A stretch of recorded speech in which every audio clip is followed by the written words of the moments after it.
Tēnā rā tātou katoa, and welcome along everyone to our movers, shakers, action takers inside the minds of Generations Z. So we all have heard of the Great Resignation and labour shortages, so it's a pleasure of mine to welcome you along to today's webinar. I'll just go through some general important notices and disclaimer here. So we obviously have some great speakers, Alexia and Ella this morning, that will go through their presentations. But if you do want some personalized advice for yourself or for your business, please feel free to reach out to us and drop it in the feedback form at the end of today's session. In today's session, we are using Zoom for the session with you, and we have disabled all of your cameras and also muted everyone so you can concentrate on our wonderful speakers this morning. But if you do want to interact with us, we do love that. Please drop any questions that you do have in the chat box. My beautiful colleague Crystal will be managing that for us, and we will have time at the end of both of the speakers to do a Q&A session. I will at this point turn my camera off for you so we just have audio on and go through the presentation. At this point, I'd love to introduce you to each of my speakers. We have Alexia. She's the founder of Girl Boss New Zealand, New Zealand's largest organisation for young women. It's her mission to get women to the table, the boardroom table that is, and she really believes the decisions made while young are critical in paving that way. So she's got wonderful stories to share with you. Good morning, Alexia. Good morning. It's so great to be here with everyone. It's wonderful to have you. And Ella's recently joined ANZ as a graduate in our marketing team after pursuing her bachelor's degree in commerce, majoring in marketing management and psychology. And this has sparked her interest for creativity, strategically, and communication. Wonderful to have you here this morning, Ella. Good morning. Good morning. Thanks for being here. I can't wait to hear from both of these wonderful ladies. And at this point, I will disappear and hand over to Alexia to run through her presentation. Thank you. Oh, fantastic. Thank you, Melissa. Kia ora talofa lava and warm Pacific greetings. It is so fantastic to be with you all this morning. If you are tuning in, please, spam the chat bot, the chat below, let me know where you are tuning in from today, because we have such an awesome crew here. Please let me know in the chat below.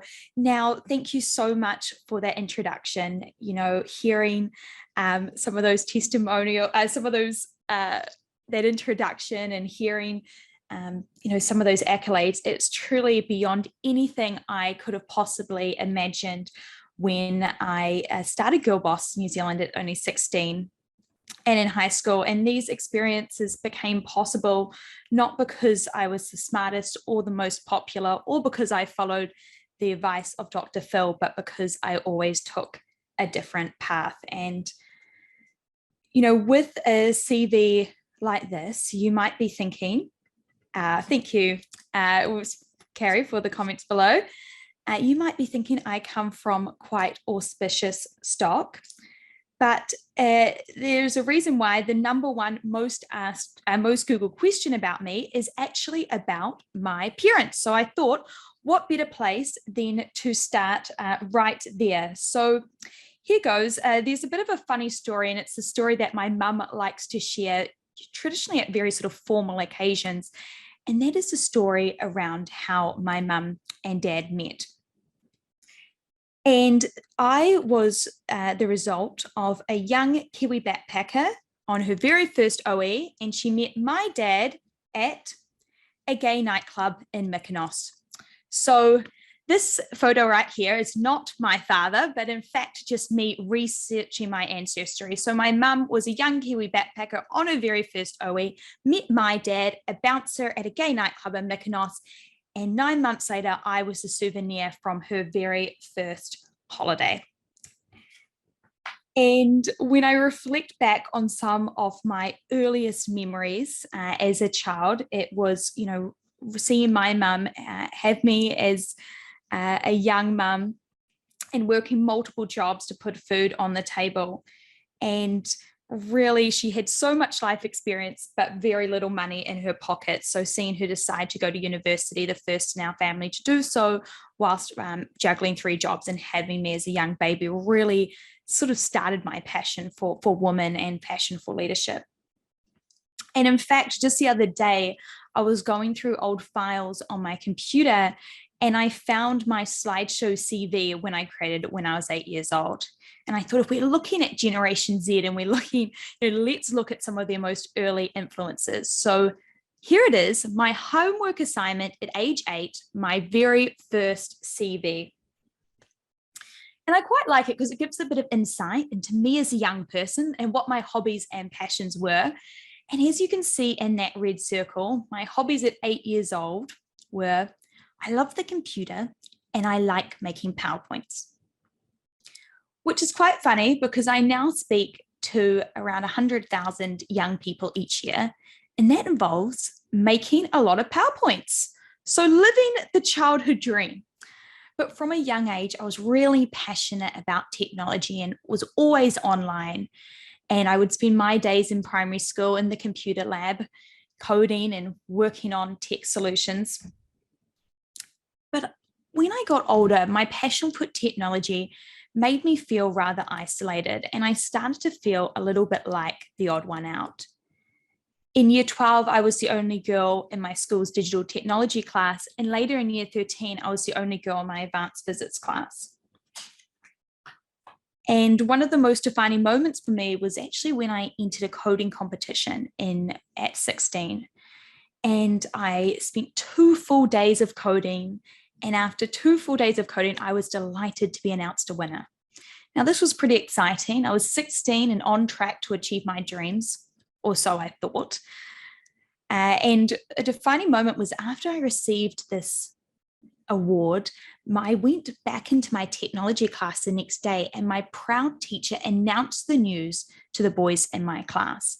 Now, I was feeling pretty cool, so I expected a bit of fanfare, to be honest. Perhaps a standing ovation as I walked into the room. Perhaps my computer in the computer lab would be engraved in my honor, Alexia coded here. But instead, I got a completely different reaction. You only won because you're a girl. They probably just wanted you for the promotional ads. I thought that was quite the compliment, actually. Girls' brains are smaller than boys' brains. It's been scientifically proven, and that's why they're not in tech. Yes, really. These comments all the way back in 2015. And I remember sitting there as a 16-year-old, and this being a really defining moment for me. I started to wonder, are there other young women like me sitting alone in classrooms across New Zealand, struggling to stay true to themselves and their convictions? And they say injustice is a good place for resolve to take hold. Spurred by that feeling and the injustice of it, I started Girl Boss New Zealand. It's been an incredible journey since then. We're now growing to be New Zealand's largest organisation for Generation Z, with over 13,500 members and programs implemented in over 100 high schools across New Zealand. And we run so many initiatives, from workshops to conferences to employment schemes and beyond, all around empowering young women. And everything we do is completely free for Generation Z teenagers, thanks to our major sponsors, PwC, Spark, and ANZ. And you may recognize that logo right there in the middle, because we are big fans of ANZ at Girl Boss New Zealand. And one of the most rewarding things is just hearing these testimonials from young women who have found their place and their why and their sense of belonging within the Girl Boss New Zealand community. And I chose to work for something bigger than myself, and it's taken me to places I never could have imagined when I was sitting in that classroom just a few years ago, like right here at Buckingham Palace, where I met this woman, the Queen, who you may recognise, which was pretty amazing. And I received the Queen's Young Leaders Medal for services to the Commonwealth. And I received that at 18, so I was the youngest person to ever receive that medal, which was amazing. But enough about me. I really want to talk about Generation Z. When preparing for this presentation, I thought, how can I add some value to such an awesome, good-looking audience? Now, I can't see you through your webcam, but I assume you're a very good-looking audience. And Generation Z's attention span is measured in seconds, not minutes. So we're going to make it a game. And we're going to make it a game similar to a game you may have heard of before. Let me know if you've heard of this game before. This is Tinder. Please let me know in the comments, have you heard of a little game called Tinder before? So we are going to do, yes, I'm getting some laugh reactions, so I'm sure some of you may have been familiar. So now how it works is, yes, swipe right equals yes, swipe left equals nah. So I'm going to show you some different traits of Generation Z. You're going to span the chat whether you think it's swipe right or swipe left. Now, fun fact, swipe right is actually used in slang these days. So the next time a Gen Z in your life asks you, how was that burger? You just respond with swipe right. And I can guarantee they will think you are very, very cool. And they will not find that embarrassing at all, I promise. Okay, so here we go, passive or activist. So I want all of you to please, in the chat right now, if you think Gen Z are passive, right swipe left. If you think they're activists, right swipe right. And I want everyone to do it. Get your answers in, team. Who knows? You might get a prize. We might be giving away a brand new BMW. Who knows? Okay. Oh, look at this. We are on a winning streak, team. The answer is absolutely swipe right. So if you wrote swipe right, give yourself a pat on the back. They say the millennials had the Kardashians. For Gen Z, our heroes are activists. And we only need to look through our cultural icons throughout history to see this trend come through very strongly. So in the 70s, it was all sex, drugs, and rock and roll. Do we have any 70s babies in the Zoom room today? If you are a 70s baby, please give a hoorah, give a yeah, give us something in the comments right now. Sarah Dean, she's given lots of yeses, lots of exclamation marks. Awesome. Some party reactions. Love to see it. Now, 80s. Do we have any 80s babies? Cross-dressing. This was a pretty exciting time. Let me know in the chat. Yes, Natalie Smith is an 80s baby. You are a pretty wild bunch, weren't you? Hopefully, we made the Zoom at 11, so you're not too hungover, our 80s babies, always partying. Then 90s, rap and profanity. Any 90s babies, please let us know in the comments below. Some of our more youthful participants today, our 90s babies. Yes, Brie is a 90s baby. Now, today's rock star, Generation Z's hero, who has consistently still hold the ranking again and again for the most powerful and influential teenager alive today, it is this hard ass. Again, keeps consistently topping the Time ranking as the most influential voice for Generation Z. A Swedish schoolgirl who dared to ask that we clean up our planet. Greta Thunberg, you know the name, you know her story. Now, the digital tools at our disposal has made disruption completely mainstream. Young people have always cared about activism and social change, but never have we had the tools to mobilize this quickly and at such scale. And that's why when you look at the stats, you will see that some of the biggest revolutions are actually happening and the biggest protests have actually happened in the past 10 years because we have got digital tools that have made this completely mainstream. And the protests are not being held in vain. We're seeing laws and businesses held to account. And some of the biggest challenges for businesses today is really answering that question, how do we not get cancelled? I love this quote here by Greta. We can't change the world by playing by the rules because the rules have to be changed. Now, what a rock star quote that is. Even reflecting on my time where I met the Queen, I didn't waste a moment to, get my little Gen Z spirit on. I have to be honest with you, when I got the news that I was going to go to Buckingham Palace and receive this medal from the Queen, my number one focus was, what am I going to wear? That was my number one focus. What am I going to wear? And it wasn't until I got to Buckingham Palace and I was walking down the aisle to meet the Queen that I thought to myself for the first time, what am I going to say? And so I'm walking to the Queen, and the whole time I'm thinking, what am I going to say? What am I going to say?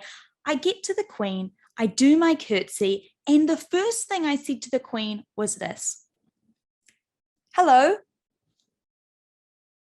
Did you know there's more CEOs named John than CEOs who are women on the New Zealand Stock Exchange? That was the first thing I said to the Queen. Now, most people would be like, hello, how are you? I was like, hello, here's a fun fact. Now, the Queen, she reacted by bursting out laughing. So the Queen is literally laughing at me. And then I say, but don't worry, the young women of New Zealand that I work with are going to change this.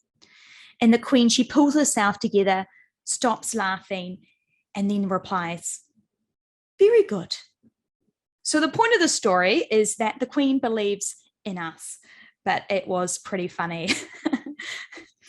So realistic or idealistic, what do we think? Swipe left for realistic, swipe right for idealistic. Let's spam those comments. Left, right, left. What are we thinking? Now I want everyone to write an answer. I can see there's 81 people on here, so I want to see. Vanessa Smith, a brave soul, has said left. And we definitely have a trend to right. Anyone else? Get your last second answers in, team. You do not want to miss out. Okay. Now Melissa's also saying left. Now, this one, I have made it a bit challenging for you, team. The answer is swipe left. Now, this is one of the key differences between Generation Z and millennials. Generation Z are a lot more glass half empty. That is one of the biggest differences. They're quite negative, they're quite pessimistic, and they're very, very realistic. A lot more realistic than their hopeful, idealistic, and positive older millennial brothers and sisters. They have completely lost faith in traditional forms of operation and education. They know that a university degree provides no guarantees, and they are always looking to hack the traditional path. If they want to get their business education, they can choose to be like 9-year-old Eli, who lives across the road from me. And Eli is getting his business education through his very own podcast, where he interviews different business leaders. And he sums up that Gen Z mindset perfectly with that quote right there. I'm big about money. I like to create ideas. I like to be in charge and help other people. That's Generation Z summed up right there for you. Now, I would love nothing more than to follow in the footsteps of the people that have come before me, to be like my mum and spend years at university studying philosophy and drinking at Shadows Bar at University of Auckland. But frankly, I'm too bloody scared. Have you seen the price of houses these days? This is no time to be complacent and naive. That is the mindset of my generation. We started school with pens, which gave way to laptops. We've watched taxis become completely obsolete, and we know that robots will take our jobs. What worked yesterday would not work today, and we need to make sure that we are not the ones missing out. We're so bloody scared. We've stopped smoking. We've stopped drinking. Did you know that nearly half of Generation Z have not consumed a full glass of alcohol in the past 12 months? Could you say the same for your generation? Let me know in the comments below. And we've even stopped having sex. Generation Z have truly gone mild. Or as my mum likes to refer to us, we're the fun police. We're the first generation that would rather Netflix and chill than go to a party. And the first generation of teenagers that are spending significantly more time with their family than with their friends. Yes, it's not just you as your teenager that would rather hang out with you on a Saturday night than go out with their friends. So, spendy or savvy, what do we think? Swipe left for spendy, swipe right for savvy. What is Generation Z's views on money? Okay, we've got lots of swipe rights. Everyone get your answers in. Now, I see a few swipe lefts. Some people are saying, well, she checked us on the last one, so maybe she's tricking us again. You've lost trust in me. That's all right. Get your answers in. Now, final second to get them in. The answer is swipe right. If you typed in swipe right, give yourself a pat on the back. For Generation Z, money talks. Generation Z are a completely money-obsessed generation. They grew up in the aftermath of the 2008 global financial crisis. They watched their millennial older brothers and sisters not be able to get onto the property ladder. Their parents raised them to be so financially cautious and savvy. They're obsessed with cash and already planning for retirement. They've watched their parents pay the price for their 10-year OEs and realized that no one is going to come and save them. So here is a really interesting stat. 66% of Generation Z value financial security over doing something they love. This is an almost complete inverse of the millennial generation. Over half of Generation Z want to start their own business and 76% want to lead others. Now, I work a lot with young people passionate about business, and it's not surprising to see them already planning to exit for millions before they've even created the company website. They've grown up in the time of heroes like Elon Musk and Steve Jobs and Bill Gates, and they have seen the rise of $1 trillion companies with companies like Apple, and they want to be part of it. They've seen business heroes really be glamorized as today's rock stars. This creates a really interesting dynamic for employers. How do we appeal to such an entrepreneurial generation who want to be entrepreneurs or entrepreneurs in every single role they have? And as someone who works with so many different companies around engaging Generation Z talent, there's $1 million question. And I can almost perfectly predict how engaged the Gen Z talent are by how well they can answer this $1 million question. And that is, in what ways do you authentically value the entrepreneurial ideas in your organization? If someone has an innovative idea, a way to improve a process or a system or do something different, how can they execute on it? If their direct manager rejects their idea, is it just lost? Top talent need to be provided with platforms for which they can lead and create change, in which we can celebrate their entrepreneurial spirit. Use it or lose it. So here is a snapshot of what's hot and what's not for Generation Z today. I'm going to give you a brief moment just to look over these points here. Exactly, swipe right, love that. Absolutely. Now, this is a really great part of the presentation because I'm sure some of you are reflecting on each point, very carefully and very considered. Some of you may even be taking a photo so you can take back to your team for careful review. And the other half of you are just looking at the dancing rabbit. We need all types of people in this world.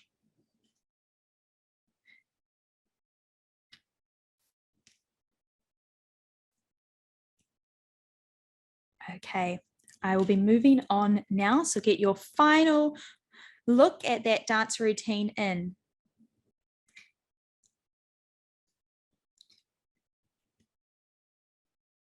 Fantastic. Now, I love being part of Generation Z. My favorite part of being part of Generation Z is that we live in a time where a young woman who was raised below the poverty line by a single mum in West Auckland can go on to have access to absolutely everything. So many opportunities are equitable right now that were never equitable in the past because we've got access to so much knowledge and information. So I got very lucky to sort of embody this as a Generation Z, working with organizations like NASA and going on a NASA Sophia research mission, speaking at the UN in New York as the youngest New Zealander to do so. This is the name dropping part of the presentation. And even having lunch with this guy, Jamie Oliver. Let me know in the comments below if you know who Jamie Oliver is. Does anyone know who Jamie Oliver is? Let me know if you know who he is. Now, yes, lots of you know who he is. Now, Jamie Oliver is a celebrity chef and owner of a $500 million cooking empire. He also likes to mentor young leaders, and I was very lucky when I was based in Cambridge, I got to be mentored by Jamie Oliver. Now, Jamie Oliver is the single most charismatic person I've ever met, but also the best people leader I have ever seen in action. And the way in which he motivates all of his staff, especially his Gen Z talent, is unlike anything I've ever seen. So I'd like to share with you a piece of advice that Jamie gave to me, which inspires me so greatly, and I'd love to share that with you now. So he started by telling the story of when he opened his very first restaurant. He said, "Alexia, when I opened my first restaurant at age 25, I made the decision to only employ people from the following backgrounds. 1, be homeless. 2, have drug and alcohol problems. Or 3, have just left prison. That was the criteria for who could work at my very first restaurant." Now, when I shared this vision with the people around me, they thought I was absolutely nuts. My own father didn't speak to me for a year as he thought I was throwing away my life to give a hand up to others. But Jamie's decision to do something different propelled him and his restaurant into global fame. Once people heard about the mission, they're waiting months in advance to get a table. It was a single most decision that completely changed Jamie's life forever.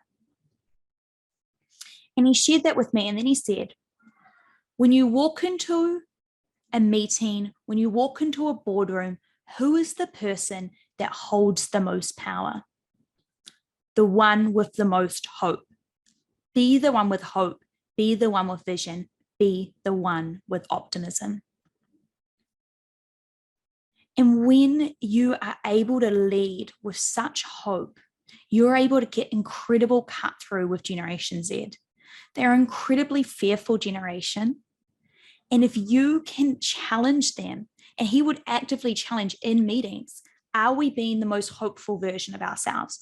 Is there a way we could be more visionary? Is there a way we could scale our impact and reach more people? Consciously and actively asking yourself, am I being the most hopeful leader possible, is one of the most powerful ways in which you can cut through with Generation Z. I also got to meet this guy, David Beckham. So I've got a little funny story that I'm going to end on about David Beckham. Now, one of the great things about being Generation Z is that they haven't really grown up in a time of hierarchy. So your kind of idea of who's accessible, because everyone's accessible. You can just jump on and you can be in, Kim Kardashian's room, she's streaming at you, or you can be here and there. So everyone feels accessible. So I was at the networking function after I received my medal from the Queen, and I look over and there's all these celebrities. I look over and I see David Beckham, one of the most famous celebrities in the world today, standing sad and lonely by the juice table. Now, please let me know in the comments if you know who David Beckham is. Let me know if you know who David Beckham is. And I look over and I see David Beckham, one of the most famous footballers in the world today. And I think, well, I better do my good deed of the day and go cheer up David Beckham. So I bounce up to David Beckham and we're chatting away and we're talking about Girl Boss. We're talking about London. We're talking about gender politics, the usual combo. And then a royal staffer walks up to David and I, someone who works at Buckingham Palace. And the royal staffer turns to me and says, "Excuse me, the Duke and Duchess of Sussex, Prince Harry and Meghan request your presence." Now David goes, "Oh, mine." The royal staffer goes, "Oh no, sorry, Miss Alexia's." And as I'm being escorted away from David Beckham, like, "Bye, David," to have my one-on-one with Prince Harry and Meghan, I'm thinking to myself, my life will never top this level of cool. So that was a pretty amazing part of my journey, and where I was like, this is beyond surreal. Now, when I reflect on my journey, one thing is clear. I was not the smartest. I wasn't the most popular. I didn't always follow the traditional path. But the reason why, as a Generation Z, I was able to have all of these opportunities is because I always was a little bit different. When I told my mum at 16 that I wanted to start my very own social enterprise, she replied, "Why don't you go to university, get a normal job, and then you can just donate to charity?" When I told my careers counsellor that I wanted to forego $83,000 in university scholarships to work on Girl Boss full time, he said, "Why don't you go to university first and then you can work on Girl Boss?" But I chose to ignore that very, very sensible advice, spurred by the belief that if you want opportunities that not many people get, you need to make choices that not many people make. You need to make the choice to be the most hopeful person in the room. You need to make the choice to actively ask yourself each and every day, am I being the most unapologetically ambitious version of myself? And as for my mum, she now works full-time for me. So I got a little bit of the last laugh there. So a big thank you to each and everyone for listening to my presentation and for learning about Generation Z. I'm so excited. Very soon we will have some time for question after Ella speaks, but please, reach out to me on LinkedIn. I'd love to stay connected with you. And let's keep the conversation going. A big thank you to you all. And I would now like to pass over to the wonderful Ella Thompson. Thank you, Alexia. That was great. So when I think about my first job, I think back to this picture. One summer, my brother and I had the very bright idea of selling cold fizzy drinks at the end of the popular walking track. I remember the reward and excitement with each sale. And once the summer was over, my parents would take us to the warehouse and we'd get to spend our money on a new toy. This was my first experience of working, and things have changed just a little bit since. I'm now about 16 years older than what I was in this picture. I've had some awesome work experience. I've made some great life skills and even better memories, but I'm still only 23. Which means I fall under this great generation of Generation Z. Like a classic Gen Zer, when I first got asked to talk about at this webinar, I had to take to Google. So, of course, I picked ChatGPT. I asked ChatGPT, hey, what's the definition of Gen Z? And it said, Gen Z refers to the demographic group between the mid-1990s and early 2010. They are digital natives, socially conscious, and diverse. This definition provided me with a good foundation, but I feel like I still didn't know enough about the Gen Z reputation in the workplace. So again, I took to Google and I looked at the latest headlines of Gen Zers in the workplace. Things like Gen Z office slang. Are Gen Z and millennials lazy or exhausted? What our toxic culture does to the young. Employees are learning that Gen Z is not the easiest to work with. Gen Z is the most difficult generation in the workplace. These headlines are just a little bit revealing. And from this, I take that I must be lazy, annoying, and difficult to work with. I think this speaks to a wider issue of disconnect between the different generations in a workplace. This disconnect is really important to highlight. And it got me thinking that maybe if we just understood a little bit more about Generation Z, then we could create some kind of cohesion between the different generations. This time, instead of ChatGPT or Google, I did another classic Gen Zer move. And I took to Messenger and I sent out a message to a number of different group chats asking them, hey guys, what's important to you at work? My favorite responses were job progression, KPIs, team culture, pay, as well as other benefits, who your manager is, convenience, flexible working, and my favorite and the most obvious, free food. These ideas have shaped what I like to call the 4 pillars of supporting Gen Z in the workplace. Number 1, growth and learning opportunities. What we know is that this generation is low knowledge. We're straight from university or any other tertiary education. And frankly, we lack a lot of practical experience in the workplace. But what this generation does have is high energy.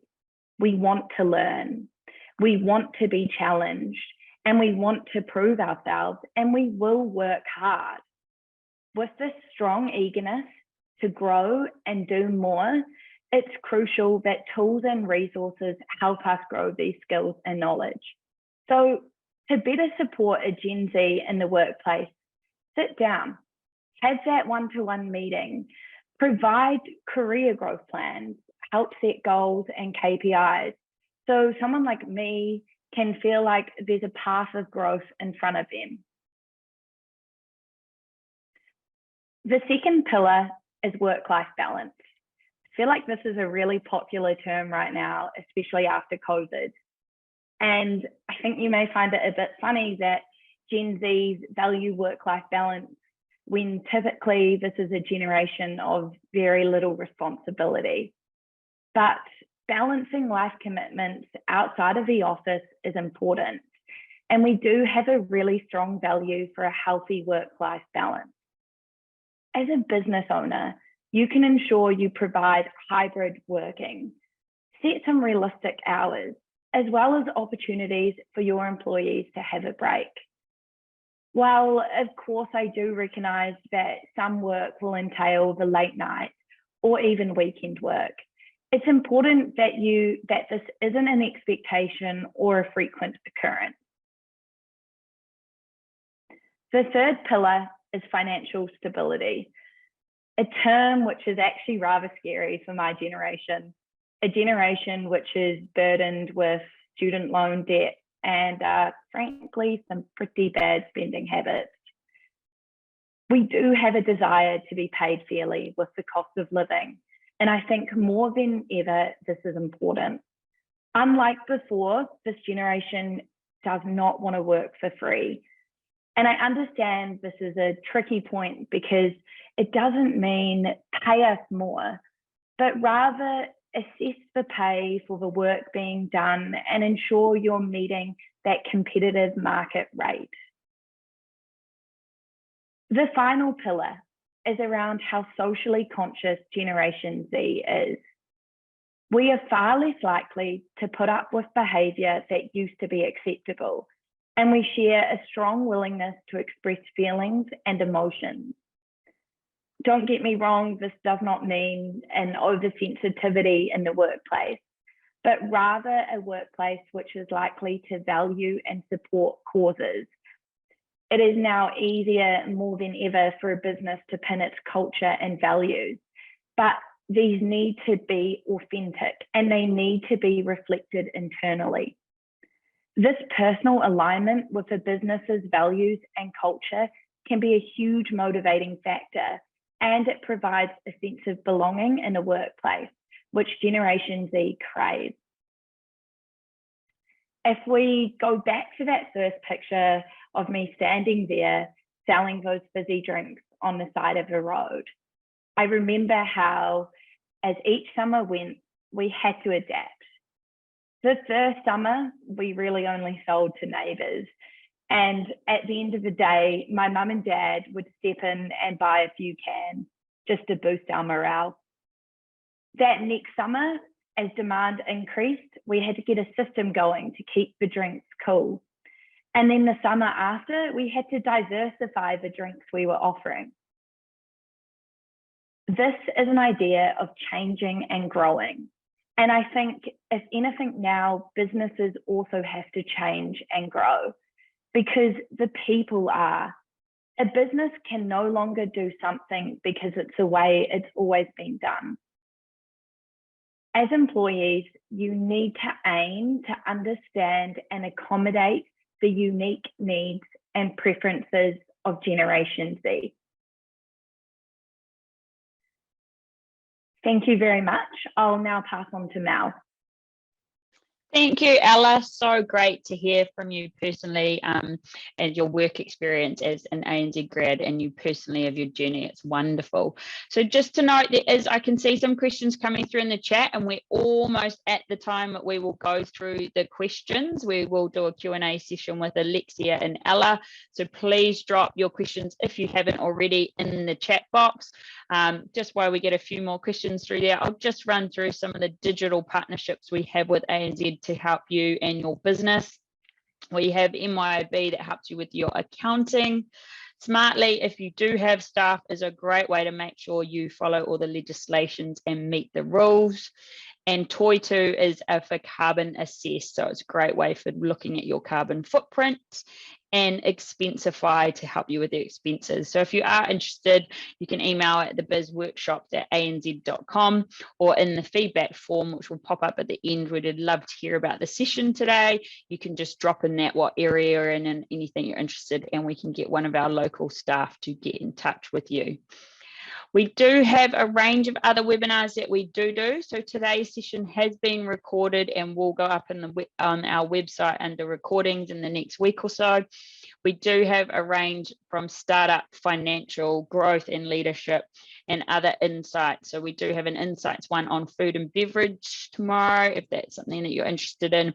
And another one that we do work on is our Māori in business. So we do have one on Māori governance coming up in June, as well as our regular business planning and other workshops. So if you haven't checked it out, anz.co.nz/bizworkshops, and you can register as you've registered today, and we'd love to see you come back. So I will drop down now, drop the presentation, and welcome back Alexia and Ella, and we will start to go through the questions in the chat. So welcome back, ladies. Let me just scroll back through these questions and see what we've got here for the questions. Obviously got all your lovely responses, Alexia, so I'll just filter through that. Cool. All right, so I might just summarize this question. So I'll fire at you, Alexia, and then maybe Ella, if you've got any comments to add. So a question about Gen Z and the future of work, the great resignation, I'll get my words right. No one wants to work anymore, quite quitting. why are these phenomenons happening, and sort of talking around that. Karl Marx theory of alienation applies. So it's a few questions in there, but maybe just why. I think let's just work it into that, why people are sort of quitting and the phenomenons happening there. We'll sort that one. Yeah, absolutely. And I think that's really interesting. We are seeing some broader trends across the world of people choosing to move now. And there's a lot of wider economic things that aren't just specific to Generation Z. I think for Generation Z, one factor is that they're not as loyal to an employer as previous generations. We see that over 50% of Generation Z are looking to leave their current, who are in employment, are looking to leave their current employer within the next 18 months to 2 years. So I think, that is a really interesting challenge, especially as someone that works with HR teams from so many different organizations, around how do we retain and keep that staff. And I think, the key strategy there is tapping into that entrepreneurial mindset. We see a lot of the reasons why Generation Z, want to leave their roles. They want to move into sort of more kind of gig economy style work. So wanting to be, a lot of their dreams is they want to be contractors one day, or they want to, do their own consulting company with their kind of more their own boss, or they want to start their own startup. So if we're seeing that's a values of Generation Z. And I will add to that, Generation Z just represent the wider trends. So yes, Generation Z want to do that too, but we're seeing across generations more people saying, hey, I could be my own boss, and hey, I could actually be a contractor, and hey, I could be a consultant instead, and perhaps this would be a better number for me. So tapping into that entrepreneurial mindset is key. Where can someone go if they've got an entrepreneurial idea in your organization? How can they execute? How can we create a culture, a startup style culture within a traditional organization? That is the question which employers are and HR professionals are asking across the board, because that is what will keep your talent there. Great, thank you. Ella, anything to add on that one? No, I think Alexia covered that really well. And just to hone further into that point about ensuring that a workplace is changing with its people, so that if people are shifting their focus, making sure that the workplace is also shifting towards that focus as well. And I think that's what will help retain people. Yeah, workplace culture is so important. Yeah. They often say people leave, bosses, not jobs. So think about that. If you are owning a business, what's your culture? What's your values? And are you recruiting to that as well? Another question, how do we raise wages so people have a living wage? So I think, something Chris and I do, we do cash flow and financial webinars, but it's really, I think, looking at valuing the talent that you have. And that's something, I guess, within your cash flow and financials. That you'd look at around those within your business. Alexa, do you have anything to add on that one?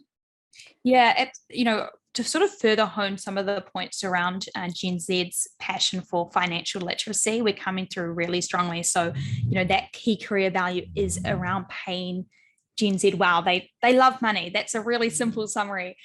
We also see Generation Z, in another lens from looking at Generation Z as consumers. They are really into good financial decisions. So we see that Generation Z actually have really high saving habits very similar to the baby boomer generation, and substantially more than millennials. So just to give you, this is a US stats, but I do believe it would apply here. Generation Z are saving, who are in full-time employment, are saving on average $800 a month, investing $800 a month. Compare that to millennial generation, $300 a month. Now that's a pretty substantial difference. And we're seeing that, over 50% of Generation Z are investing in some form of, a Sharesies account, stocks. I think a really big factor that doesn't get talked about enough is actually the impact of crypto. So I don't personally invest in crypto, but that whole crypto phenomenon, which was completely driven by Generation Z and social media, and it's still happening today, but not to that same extent, was largely this sort of COVID fear, flurry that actually got so much of Generation Z into the market, and there was some into the investing market, and there's some crazy stats around like the stats on especially teenage boys that were investing in crypto was so high. So I think some of those similar like passion for money and excitement around money and investing will stay with Generation Z for a long time to come. Yeah. Great. And thinking about, I think, development, obviously, you know, Ella talked about it, you talked about Alexa, development. So if someone, we've got some small business owners on there, obviously ANZ, people go, well, we've got resources, but what's something those smaller business owners could do with those Gen Z employees to help them feel like they've got a career path? Because obviously in a smaller business, it might not see that ladder is so big. Ella, do you want to have a go at answering that? And then Alexia, I can hand to you. Yeah, sure. Thank you. I think, as I mentioned, it's about sitting down and just having that one-to-one with your manager, or even finding a mentor within your team or wider team, and someone who's going to be able to have that conversation about, this is where I see myself in 5 to 10 years. So what are the steps that I need to take to get there? And that's a conversation which I've had with my manager, and I've found it really useful. But also recognizing that it's not always going to be linear. Sometimes you will have to jump sideways, for example. Great. So just, yeah. No, you're all good. Alexia? Yeah, that's a fantastic point, Ella. And absolutely, Generation Z are a highly competitive generation. And I mean, who can blame them? Generation Z was raised on compete and achieve messaging. We've got, MasterChef, we've got the X Factor, not even our love lives are free from competition when you look at The Bachelor or The Bachelorette. So Generation Z are really, really competitive and really believe that only the best can win. And so we will see, and there's a huge number of factors behind that. I mean, even from a specific New Zealand or Auckland lens, we've got a lot of influence from more competitive cultures. In the next 20 years, and nearly 50% of Aucklanders will be of Asian descent. So that's actually, a huge driver across the culture within Generation Z of very competitive mindsets, very focused on wanting to achieve, and really, really, I see that with the young people that I work with. So how we can tap into that competitive mindset, how we can provide those clear pathways to leadership, I think is, if you're a small business owner, how do we give them ownership? Because they don't necessarily need to be a leader, because there may not be as many pathways to leadership, but can they have an area of that business where they can be a leader?